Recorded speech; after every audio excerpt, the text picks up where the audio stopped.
Aircraft वाले company को, वो जो वीके सिंह है उसको आप सेफ करने की कोशिश, बिकॉज आपका फ्रेंडशिप और कमर्शियल लिंकेजेस उस कंपनी के साथ है, ऐसा हमका कहना है। इसलिए नरेंद्र मोदी साहब को मैं विनती करता हूँ कि ये जो एविएशन मिनिस्टर है इस कंट्री के, उनको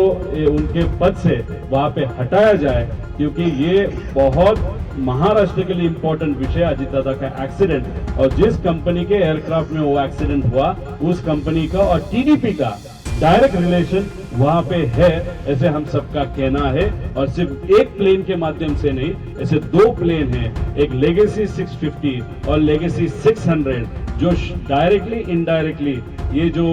टीडीपी के नेता है उनसे रिलेटेड है। इनडायरेक्टली मतलब एक बिजनेसमैन है जो उनके क्लोज है, उनका वो प्लेन है, और दूसरा जो है दुबई में, उसके बारे में और इंफॉर्मेशन हम वहां पे फाइंड कर रहे हैं। इसलिए मुझे लगता है कि एक नैतिक जवाबदारी है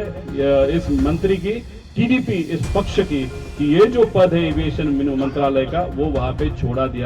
दिया जाएगा। और मोदी साहब को मुझे यह भी कहना है कि आपका और अजीत दादा के रिलेशनशिप बहुत अच्छे थे,